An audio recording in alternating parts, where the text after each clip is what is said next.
গামছা দিয়ে ছাতা বানানোর প্রক্রিয়াটা আমার ছোটবেলায় শেখা। আর এইটা বাংলাদেশের গ্রাম অঞ্চলে খুব সহজে কৃষকরা ব্যবহার করে। এটা আমার নিজের কোনো উদ্ভাবন না, তো আমি কৃষকের কাছ থেকে ছোটবেলায় যেটা শিখেছিলাম সেটা বানানোর ওয়েটাকে আমি খুব ইজিলি শর্টকাটে দেখাবো। এই জন্য সবচেয়ে যে জিনিসটা দরকার, দুইটা কাঠি লাগবে।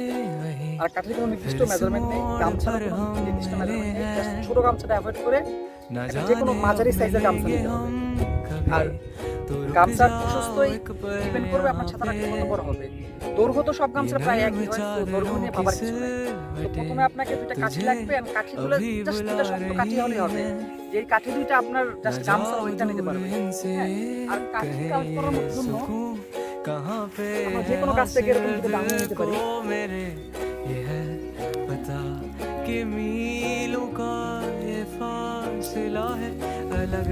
আর ডালগুলো যে খুব বেশি মজবুত হবে সেটা ইম্পর্টেন্ট না। ইম্পর্টেন্ট হচ্ছে ডালগুলোকে সোজা হতে হবে, যেন আপনার ছাতাটা সোজা হয় সামনে দিকে। কাঠির মাপ জাস্ট নরমালি 2 ফুট বা 1 হাতের কাছাকাছি এই মাপের কাঠি নিতে হবে। আর जा रहे हो दूर तुम तो क्या मैं ही तो दिल का मुसाफिर तो एक बार फिर যেটা ইম্পর্টেন্ট हंस के जरा देख ले आंखों में मैं कैद वो पल तेरा तेरी ये बातें जो हैं और क्या কাঠিটা ভালো করে পরিষ্কার করে না নিলে এগুলো একটু মাথায় লাগবে।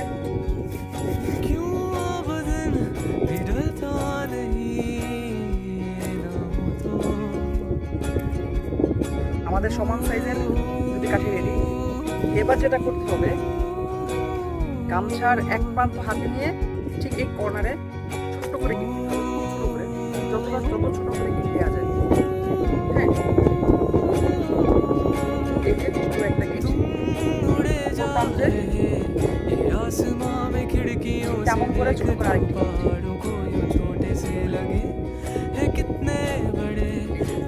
আমার একটা গামছা দুইটা গিট রেডি। এবং সবচেয়ে ইম্পর্টেন্ট বিষয় হচ্ছে দুইটা গিট থাকা থেকে দুইটা লুপ তৈরি হয়েছে। এখন আমার কাজ হবে এই দুইটা লুপের মধ্যে দুইটা কাঠি কাটতে হবে। আমি একটা লুপের মধ্যে একটা কাঠি আটকাচ্ছি, আরেকটা লুপের মধ্যে আরেকটা কাঠি আটকাচ্ছি, এবং আমি কাঠিটি আড়াআড়ি করে দিচ্ছি।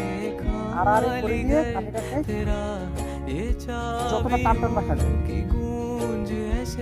আমার ছাতা এবার আমাকে যেটা করতে হবে, ছাতার এই প্রান্ত দুটো আটকাতে হবে। এই প্রান্ত দুটো আটকানোর জন্য আর গিট দেওয়ার মতো কিছু নেই। এখানে একটা প্যাচ দিতে হবে, এখানে আর একটা প্যাচ দিয়ে এনে জায়গা মতো ঠিক হয়ে গেল। এবার আমি এখানে একটা গিট দিব, এখানে একটা গিট দিব, রাউন্ড দিয়ে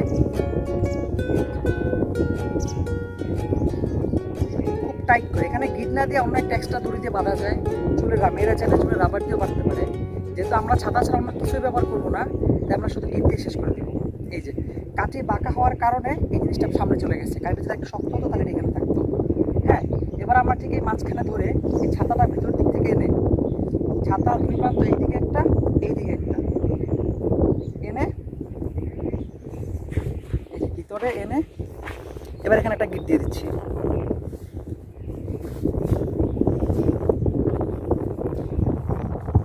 এখানে সবচেয়ে ইম্পর্টেন্ট এই যে লুপটা তৈরি হয়েছে, এই লুপটা হবে আপনার মাথার টুপি। এখানে আপনার মাথা থাকবে, যার সহজে এটা উল্টো করে ধরে এই যে এই গিটের মধ্যে মাথা দিয়ে এই যে আপনার ছাতা রেডি। হ্যাঁ, এখন আপনাকে যেটা খেয়াল রাখতে হবে, আপনার কাঠিটা কত বড় নিতে হবে আর কাঠিটা সোজা নিতে হবে, তাহলেই আপনার ছাতা বেশি শক্ত মজবুত হবে। হ্যাঁ, এখন ছাতা যদি বড় হয় আপনাকে কাঠি একটু বড় নিতে হবে, ছাতা যদি ছোট হয় কাঠি আরও ছোট নিতে হবে।